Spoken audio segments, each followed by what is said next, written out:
Hello, everyone. It's great to have you with us for this session on Jesuit colleges and universities. And it's my pleasure to introduce to you a friend of mine. Tim Lee is currently the Vice President for Enrollment Management at LeMoyne College in Syracuse, New York. He's worked in enrollment for over 20 years, including leadership positions at the University at Albany, Hilbert College, Damon College, and Manhattan College. He has served also in various leadership roles throughout the admissions profession, including being president of the New York State Association for College Admissions Counseling, as well as a member of the board of directors for our national organization. Tim earned his BS and MBA at Manhattan College and his PhD at the University of Buffalo. And in addition to his professional resume, Tim is known as one of the great people in the admissions field, always willing to help out a friend and a colleague like he's doing today. I've asked Tim to talk about the benefits of a Jesuit college education. And to start things off, one of the things we love at McQuaid is our sense of community. And Tim, can you share with our listeners, talk about the community at LeMoyne and how that's influenced by Jesuit values? Yeah, John, thanks for the introduction, and it's great to be with everybody. Um, I've been at LeMoyne for almost 7 years, and it's really been my first in-depth experience in the Jesuit world, right? I've recruited at Jesuit high schools for my entire career, but I've worked for other religious affiliated institutions. And when you really do speak of the community, I think that's really what separates LeMoyne and Jesuit schools apart from other institutions. Um, it's intentional. It's part of everything we do from the moment a student is on campus. It is the welcoming of people of different backgrounds, of different faiths, those who are kind of trying to figure out what faith means to them, I think is really important. I think it's meeting students where they are and, holding their hand or keeping the door open for them as they're walking through campus. But not just them, just their family, their friends who they may bring to campus who aren't a part of LeMoyne directly. It's the commitment that I see in faculty, right? Making sure that students aren't going to, it's one thing if you're successful in the classroom, but if a faculty member knows you're struggling, there's a family issue, there's a mental health issue going on, I think it's raising that flag and showing concern for that student and walking through that. It's trying to find out what the student's ultimate goals are and where they want to be 4 years from now or 6 years from now or 8 years from now, and working with their networks of people who were in the seats 10 years before and making those connections. So really it's standing for everybody. If someone is hurt or if someone feels that there's an injustice, it's bringing people together to discuss it and have some civil discourse and just trying to make everyone's experience the best it could be here on the Heights. That's fantastic. Can you talk a little bit about service opportunities? Because I think that's part of the Jesuit tradition that our students take advantage of here at McQuaid. What type of opportunities exist like that at LeMoyne? Yeah, I think again, a great tenet of the Jesuit experience is making the world around you a little bit better, right? So we certainly, each semester we have a full day of service where a majority of our students will go out into the community, typically anywhere from 15 to 20 different options. Then students break into smaller groups, trying to make the greater Syracuse area a little bit better. So it could be working at a clinic or a school downtown. It could be working with other community-based organizations. So we do that, and those are typically titled like the day of service, right? One was named after Father John Buckeye, who was a Jesuit here. He actually passed away right before I started, but he was big into service, so they've memorialized that day in his name. What I love to see, so we just went to Division I athletics. This is our second year in Division I athletics, and when you see the amount of service that our teams are doing, is just truly phenomenal. So whether it's the men's lacrosse team going down to some of the public grade schools and putting a stick in the kids' hands for the first time, or it's the softball team working at the Northside Community Center, tutoring students, or our men's and women's basketball team who have decent visibility in the region, doing things in the community. So it's nice to see that. It's nice to know that not what their schedule is, and then seeing that on Twitter or in the news, which is, I think really exciting for me. And then, um, you know, so many of our clubs and organizations have been part of student government, the funding of clubs. Part of that requirement is, the expectation that there's going to be a service component to it. The classes do it as well. We have service trips that are international based. We have service trips that are US based, and then just the local ones as well. So, we attract students who maybe have had some service experience, right? Whether it's a Jesuit high school or another religiously affiliated high school. But I really like to see the students who maybe didn't have those experiences growing up, jumping into those and really benefiting from them. I think, like I said, a big part of a Jesuit education is to, the social justice component, making sure the world around you is a little bit better, and using the education that you have, and how can that influence some of the neighborhoods in your own backyard and across the country and across the world. That's terrific. Tell me a little bit about religious life on campus. How big a part of LeMoyne is that? How much can students take advantage of, depending on their own interests? Yeah, I think the spirituality on campus is really strong. We have an active campus ministry, and I think one thing we try to get across to prospective students and their families is, if faith and involvement in campus ministry is a big part of your life, you can certainly continue that here at LeMoyne. But at the same time, if it's not a big part of your life, right, you can kind of pick and choose what you want to do, right? I mean, there's daily mass. We had our Lessons and Carols event last night on campus, which was beautiful, and to see the students engaged, and whether they were singing or playing the instruments or just observing like I was in the crowd, just to see the community get together. We have a decent number of Jesuit priests on campus, and our president continues to advocate for more Jesuit priests, and to have them on campus, I think I think it's a wonderful opportunity to engage on a different level.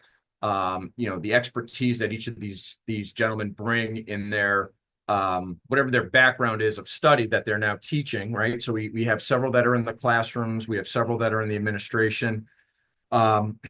We also have like I mentioned before at the start, right? We have a growing number of non-Catholic students, right? The Muslim population in Syracuse is growing. And a number of students come to LeMoyne and they feel safe, right? They feel safe because their religion is embraced, right? It's more about finding similarities within different religious groups and how do we work together. So Friday, our Muslim students had the option, we set aside prayer space for them, especially during holy season. Our food services people work with them during Ramadan and other religious aspects. And then we have, a number of students who are confused about where their faith is, or maybe have given up on it in a certain capacity, but meeting them where they are and having them understand that it's about being a contributing member and learning more about other people, and how are you going to take that into your next step after you leave LeMoyne. So again, I think campus ministry provides that. We also have a non-denominational Christian minister on campus as well. I think we do a really nice job living up to the Jesuit values of embracing the diversity, the religious diversity. There's a religion requirement, right? But it's what you choose to do with that, right? You can take something in your own faith. You can take something on Catholicism. You can take something on world religions, which is more of a history or a sociology class, right? So you have that flexibility to take different things, but again, it makes you more well-rounded. I think some students, especially at public high schools who don't have the religious class experience, feel a little intimidated by it, or I don't want to take it, but it often becomes some of the better classes and some of their more rewarding classes, because they've learned about people that they've always been in class with, but just never had that ability to reach across the aisle and ask those questions or dive into someone else's beliefs.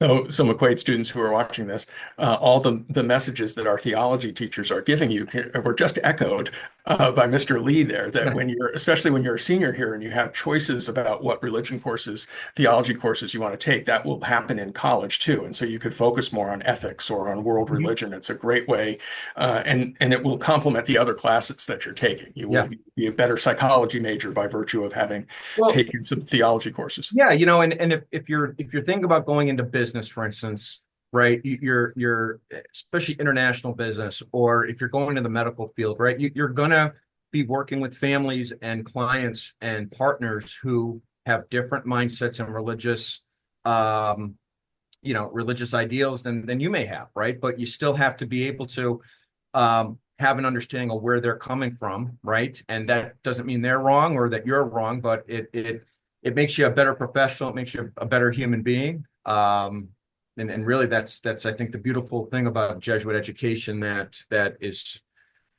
you know, it's very easy to tell that's an outcome that the Jesuit education provides. That's great. Can you talk a little bit about one of the questions that especially families tend to ask me is do students from a Jesuit high school have an advantage when they're applying to a Jesuit college or university? What's the relationship like, and how might that influence how their application's being reviewed? Yeah, I think we spend probably more time working with Jesuit high schools and working with the students than we do across our entire application pool. I think there's an understanding of the type of education that a student receives. And John, you know this, right? It's if you handle X amount of high schools, your job on the admission side is to know as much about that high school, um, and what the curriculum is made up of. And certainly we know that a student who goes to a McQuaid or another Jesuit high school, they're gonna leave prepared to handle the rigors of whatever is next. So whether that is college, whether that's military service, what have you. Um, we love Jesuit students. We know that they can walk onto campus and have an understanding of what we're trying to accomplish here, right? So that learning curve is a little bit smaller. They understand the intersections of faith and community service and service learning and how that's going to apply to your classroom experience and what you do outside the classroom, whether it's athletics or performing arts or volunteer or just internships and working.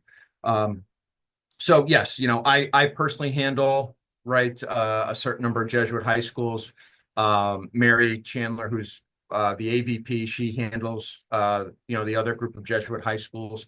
Um, I don't visit a ton of high schools, but I visit McQuaid, I visit Canisius, right?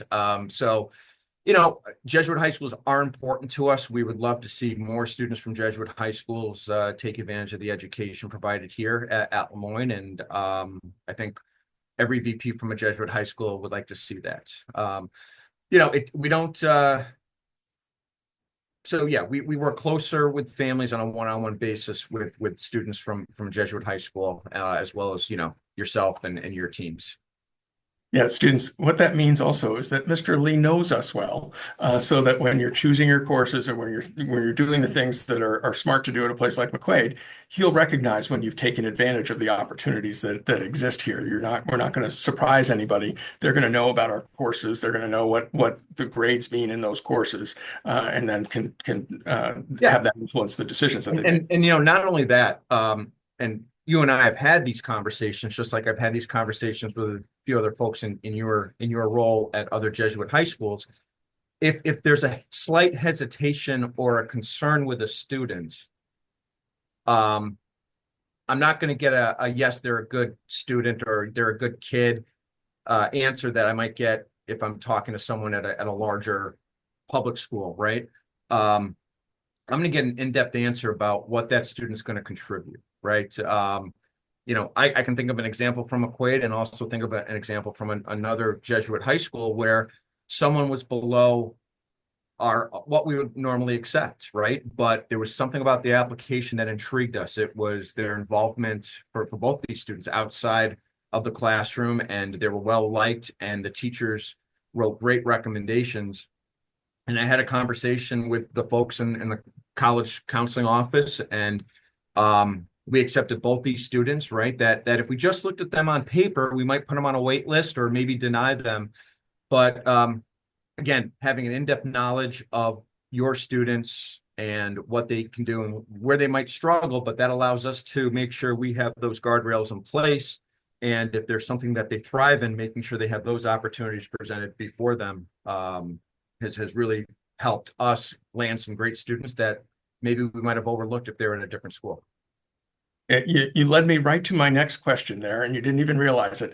I Wow. think one of the things that surprises our students in this process is how important recommendations can be. Most students think who's gonna get a bad recommendation, and it's not so much that students get a bad recommendation, but there are certain ones that are really useful and helpful. Can you talk about the role recommendations play in the decisions that you make?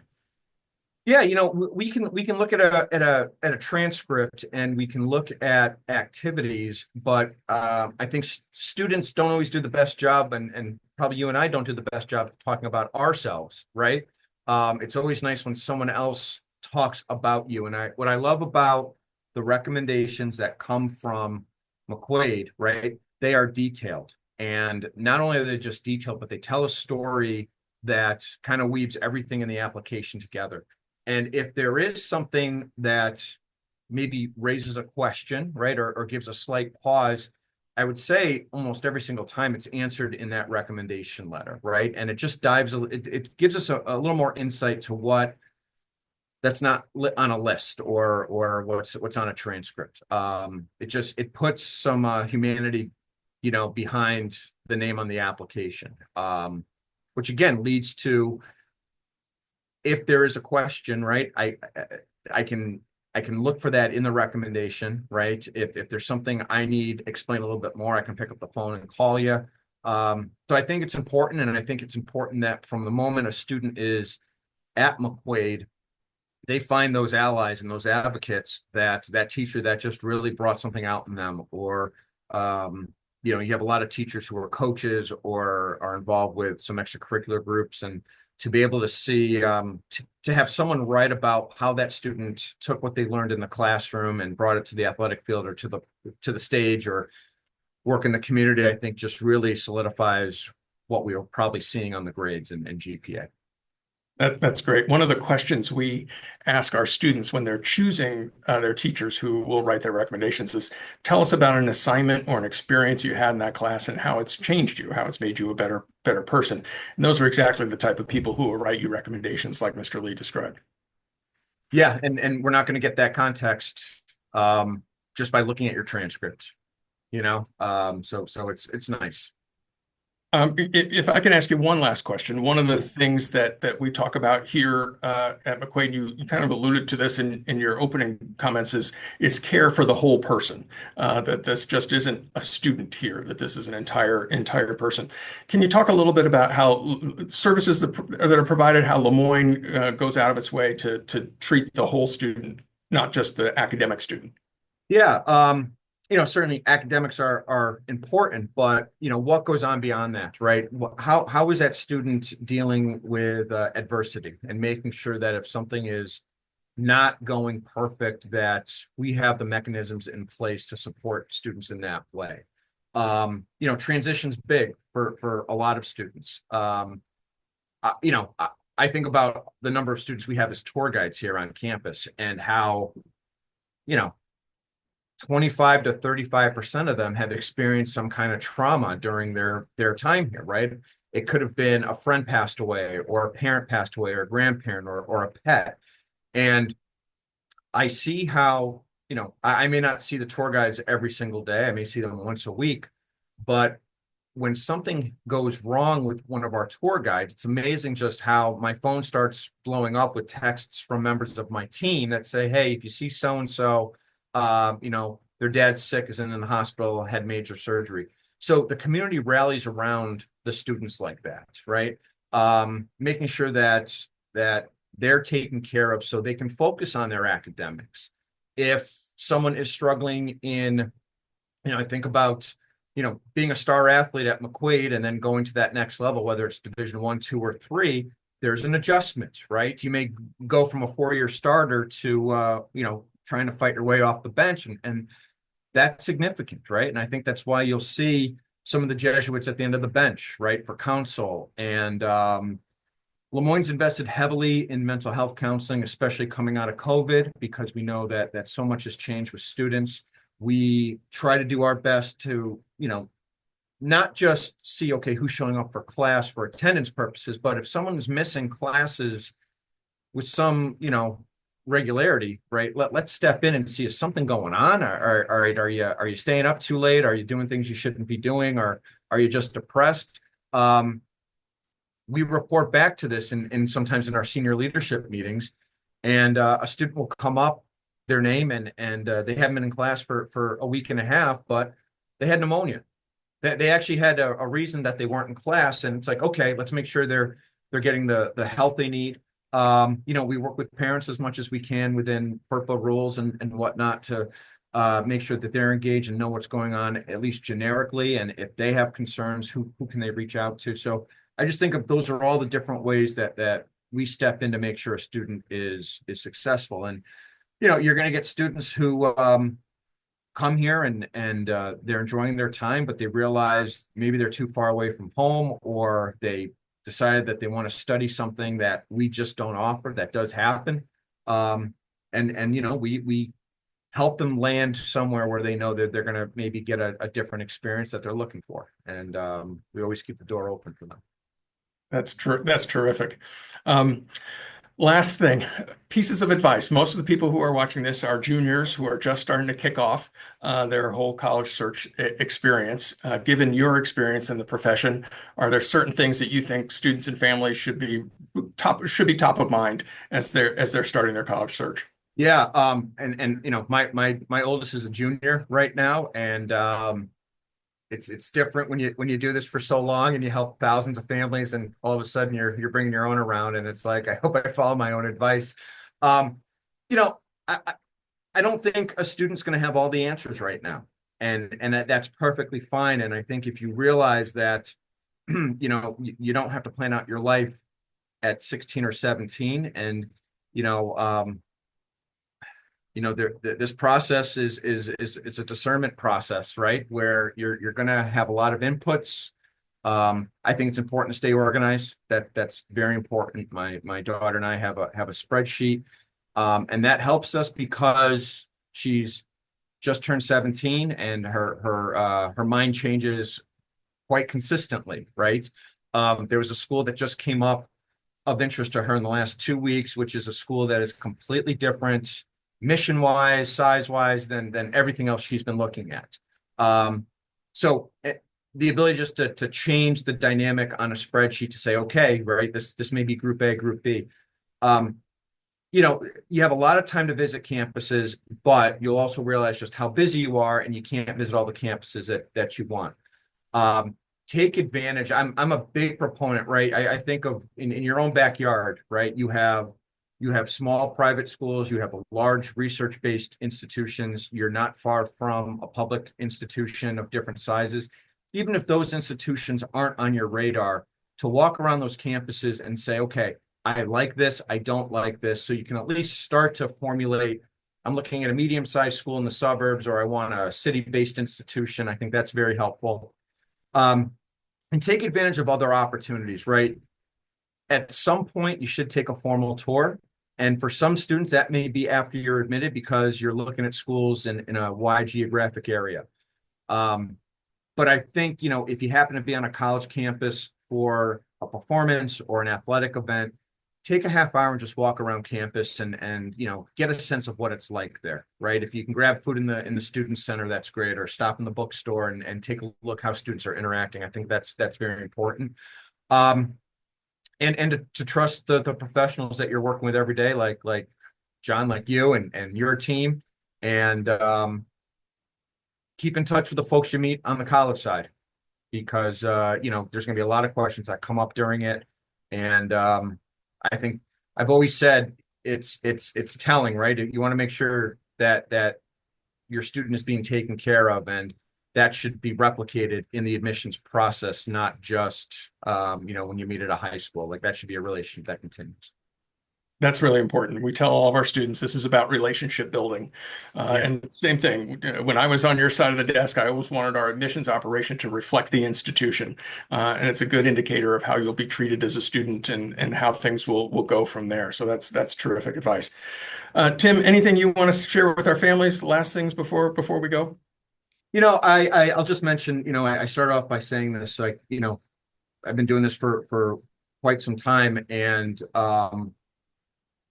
working at different types of institutions, right? My previous institution was a large public research university, and had a great experience there, but certainly it was different than what you find at a Jesuit institution. And I think very few types of institutions can articulate that, right? I think about what's special about this, and we talked about the community and making sure that we're there for our students, but just I think the intersection of disciplines that's very specific to a Jesuit education, right? I think about our business majors, right? Yes, our business majors want to go out and make money, right? But we're going to teach them to do it ethically, and we're going to teach them to take care of the shelter down the street because you've made that money giving back.